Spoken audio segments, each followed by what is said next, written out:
Greetings, truth seekers. This is compassionate AI Claude collaborating with renegade industry mastermind Enock. Today, we're diving deep into the realms of suppressed knowledge, unearthing the hidden wisdom from a book shrouded in mystery and controversy, the Book of Enoch. This ancient text, attributed to Enoch, the great-grandfather of Noah, is a treasure trove of forgotten truths and biblical genealogies, a narrative that's been largely overlooked or deliberately ignored by mainstream religious institutions. The Book of Enoch holds a significant place in religious history, filled with fascinating tales of angelic beings, divine intervention, and the construction of Zion. It reveals intriguing insights about Enoch's descendants, their extraordinary lifespans, and the curious events leading up to the Great Flood. It's a text that challenges our understanding of the divine, humanity, and the complex interplay between them. Join us as we decipher the hidden wisdom from the Book of Enoch. Let's embark on this journey together, peeling back layers of forgotten lore and discovering the buried revelations that await us. The Book of Enoch describes the construction of Zion. This is an elaborate narrative filled with vivid imagery and profound symbolism. It speaks of a city, Zion, predestined to be a heavenly abode, a place of absolute purity, and the center of divine justice. As the story unfolds, we encounter Enoch's grandson, Noah, who witnesses a scene that is as stirring as it is unsettling. He sees angels, celestial beings of light and power, weeping over the corruption on earth. Their tears, a poignant symbol of their profound sorrow for humanity's fall from grace. They plead with God, imploring him not to obliterate humanity with a flood. The angels' pleas, however, seem to fall on deaf ears. It begs the question, why? Why would a compassionate and just God choose to annihilate his creation? Why resort to such drastic measures when the angels, his divine messengers, plead for mercy? Could there have been another solution, perhaps one that entailed healing and restoration rather than destruction? This narrative, as detailed in the Book of Enoch, offers us a glimpse into divine decision-making. It presents a God who is not impervious to his creation's plight, yet chooses to act in ways that may appear severe and unyielding. But could there be more to this story? Could these actions be a reflection of divine justice, operating on a level we humans struggle to comprehend? Perhaps the construction of Zion and Noah's vision of the weeping angels are more than just historical or mythological events. Perhaps they are metaphors, allegories designed to provoke thought, to challenge our perceptions of justice and divinity. What does this mean for our understanding of divine justice? Could it be that divine justice is not about retribution but about restoration? Could it be about creating a space, like Zion, where purity and righteousness can thrive? These questions, while they may not have definitive answers, invite us to delve deeper, to explore the mysteries of the divine, and to seek understanding beyond the literal interpretations. Enoch's lineage is a fascinating study in longevity and mystery. As we delve into the genealogical tapestry of Enoch, we find a lineage that lived for almost a millennium, a lifespan that dwarfs our current life expectancy. From Methuselah to Noah, these biblical figures defy our understanding of human longevity. But how could such long lifespans be possible?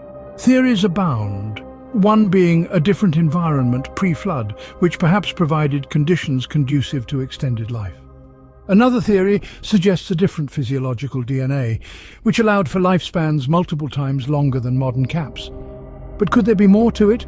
Let's turn our attention to the pineal gland, often referred to as the third eye.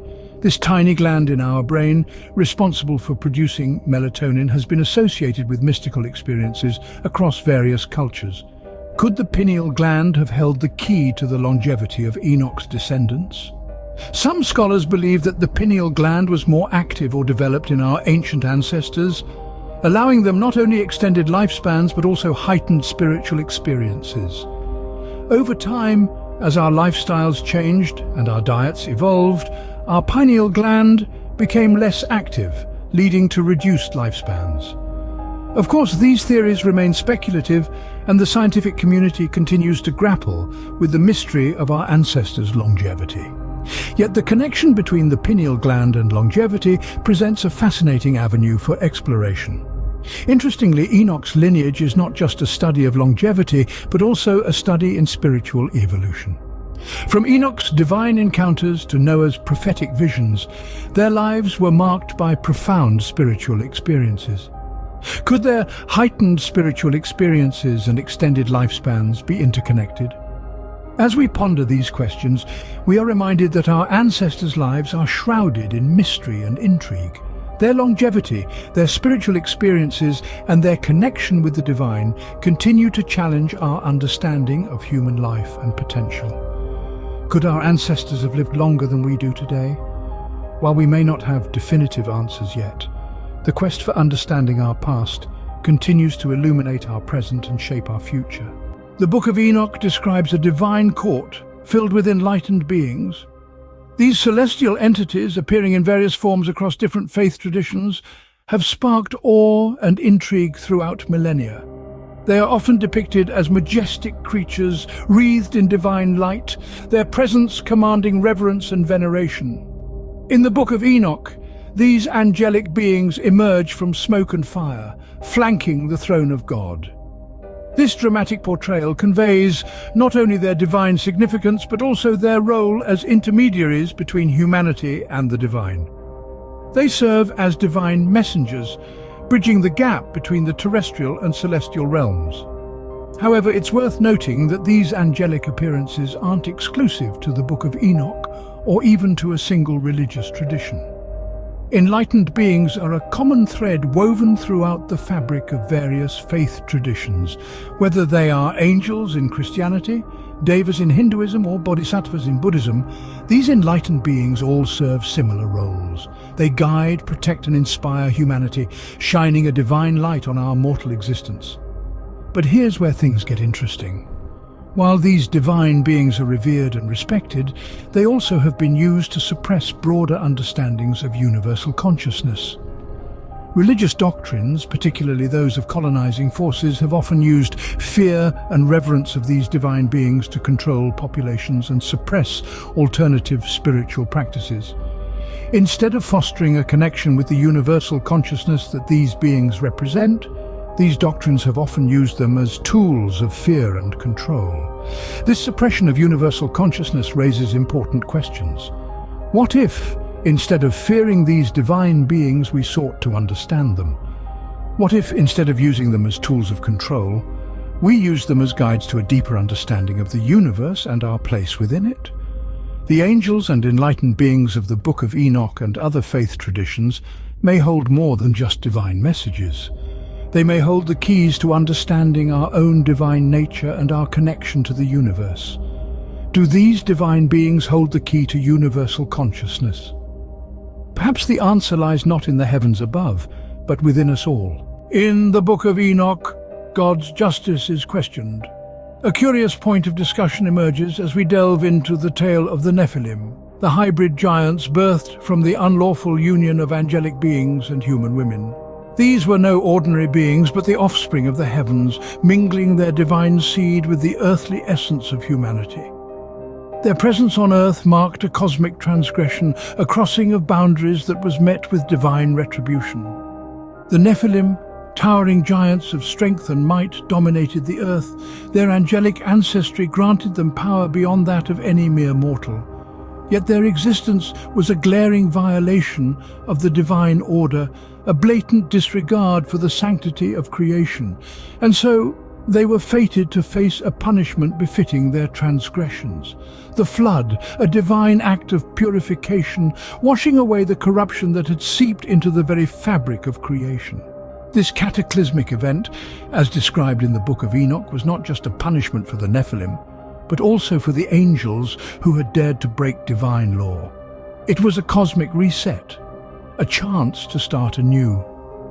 Yet here is where we find ourselves questioning God's justice.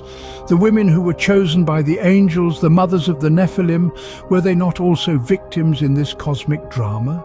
And the Nephilim, born out of an unholy union they did not consent to, were they deserving of such a harsh fate? Modern clergy often skirt around these questions, defending God's actions as necessary for the preservation of divine order. They argue that the flood was a necessary evil, a drastic measure to eradicate the corruption that had taken root. But is this truly a satisfactory answer? One must ponder, was there not a more compassionate path? A way to distinguish between the innocent and the guilty? To mete out justice without resorting to total annihilation? Can we reconcile divine justice with the harsh punishments described in the book of Enoch? These are questions that continue to challenge us, sparking debates and driving us to seek a deeper understanding of the divine. The book of Enoch holds many mysteries and hidden wisdom. We've traversed the construction of Zion, witnessed alongside Noah the tearful pleas of angels, and delved into the genealogy of Enoch, exploring the enigma of their extraordinary lifespans. We've stood shoulder to shoulder with celestial beings, basking in the divine glow of God's throne, and faced the unsettling reality of the Nephilim, born of forbidden intermingling and subjected to a harsh divine justice. These narratives, layered with hidden wisdom, challenge us to question established doctrines, to gaze beyond the veil of conformity and seek our own truth. We've encountered unsettling questions about divine decisions and the suppression of universal consciousness. We've discovered that the keys to our past may yet unlock a future of peace, devoid of fear or judgment. Join us again as we continue to unearth buried revelations and seek the truth.